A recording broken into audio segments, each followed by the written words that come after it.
Hello friends and welcome. So my name's Bill, and in this video we're going to talk about getting started in tap dance and hopefully answer all the questions that are on your mind right now. Before we start thinking about tap steps and tap shoes and practice routines, I want you to take a moment and think about what it is you're hoping that tap dance will add to your life. Why do you want to do tap dance? Is it an opportunity to embrace a childhood dream? Is it a fun way to stay physically active? Is it a way to connect with other people?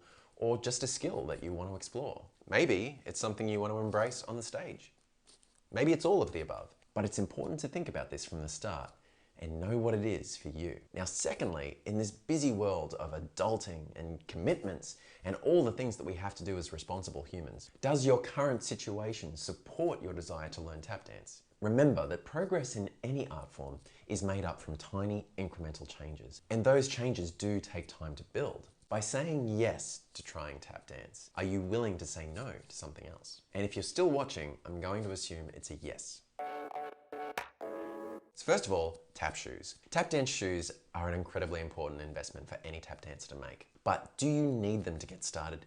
No, you don't. In fact, if this is your first time tapping, I would actually say hold off buying a pair of tap shoes. And once you've explored a little bit without them and you're feeling the call to kind of dive deeper, a pair of tap shoes is a great investment to make. If you choose not to get tap shoes immediately, I would recommend wearing the hardest soled shoes that you have available, just so you can get a little sound out of the floor and start playing with these steps. Okay, so the next thing to think about is where are you going to set up your practice space? Can you make this space free of distraction? Are you going to get some privacy? Is it an environment that you enjoy to be in? These things may not seem very important right now, but thinking about them now can vastly affect the outcome of your tap dance journey. As you can see, this is my space. This is where I practice. The camera is actually situated underneath the desk right now. So like you, I'm making the best of what I've got. You may be curious as to what all those post-its are on the frame. That's the frame that I look at when I practice.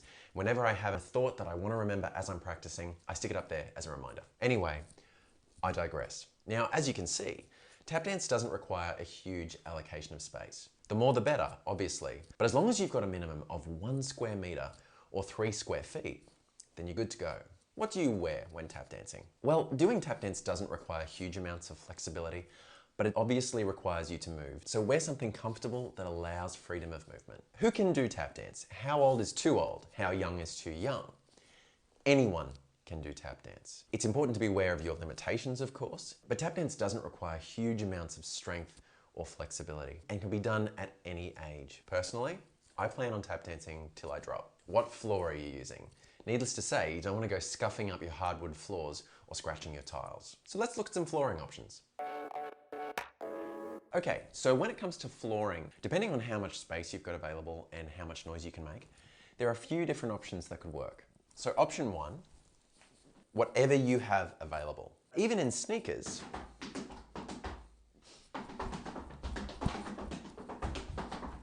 you can still get a little bit of sound out of the floor. Now that may not be ideal for you, especially if you're wearing tap shoes, but it's an option. Option 2, a wooden floor. This is a little bit small, clearly, but all this is 12mm thick premium plywood. And this, or something like this, would be available in hardware stores all over the world. Now it's important also to think about what your wooden floor is going onto. So what I would use is something like this. This is just interlocking foam padding. And this or something like this laid under your wooden floor works a treat and will actually help to cushion your joints. Now the next question is, does it move around? Does it slip? You can glue the wood to the padding, not to the floor, obviously. And if you find that you're slipping on the ground, then something like this could be an option. This is just non-slip fabric, which could go underneath. A wooden floor is a tap dancer's best friend. Now the thing is with a wooden floor is that it makes a fair bit of noise. If you're in an enclosed space, or if you've got neighbors that you want to try and stay in the good books with, this may not be the best option for you. And I'm in the same boat. This is too loud for me to practice on at home. So I'm going to show you what I use. I call this the noise cancelling option. So basically all I do is I take these 2 yoga mats that I've stuck together. Now this isn't terribly elegant, I know, but it does the job. And from here, what I do is I take this plastic floor protector. Now this is the type of floor protector that would go underneath an office chair. I got this particular one from IKEA. And I just lay it straight down on top of the yoga mats, and it works a treat.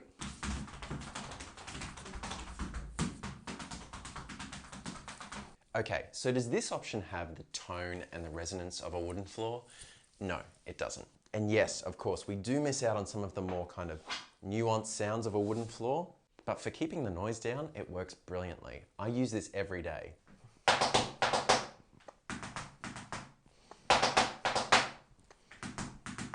If you've got people living underneath you, you may just need to increase the amount of padding between the surface and the floor.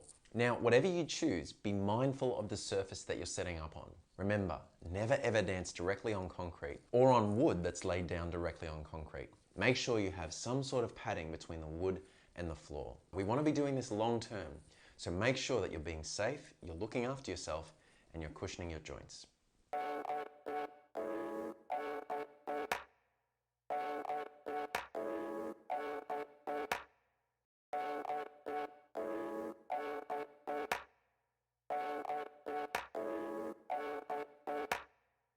So one last thing, when is practice time?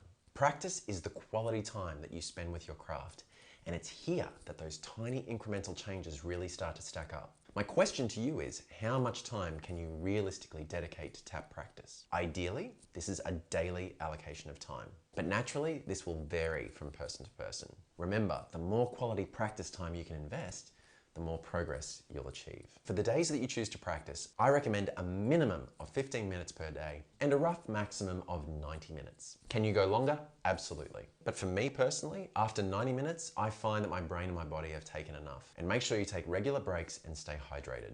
So, what does this look like for you? What days can you allocate to your tap practice? And how long can you allocate for each day? Very importantly, I want you to write it down and say it out loud, phrased as a choice. For example, I choose to dedicate quality time to my tap practice on Monday, Wednesday, Friday between 8 and 9 a.m. and Tuesday and Sunday between 4 and 5 p.m. We want our practice to become a habit. Yes, forming this habit takes some discipline to begin with, but like any habit, it becomes automatic over time. The excitement that you're feeling to dive into tap dance, use this now and build that habit from the start. Schedule it in like an appointment with a close friend, and then don't miss the appointment. Okay friends, so hopefully that answers the bulk of the questions that are on your mind. Tap dance is a truly wonderful and endlessly rewarding art form. So, where to from here? If you're new or recently new to tap, then check out justtapdance.com, where I'll help you take those first few steps. If you've covered the fundamentals, then check out tapdanceforlivingrooms.com, where I'll help you with a variety of options to take the next steps on your tap journey. And join us at Just Tap Dance and start getting involved with this wonderful community. Thank you for watching to the very end, and remember, slow progress is better than no progress. Happy tapping!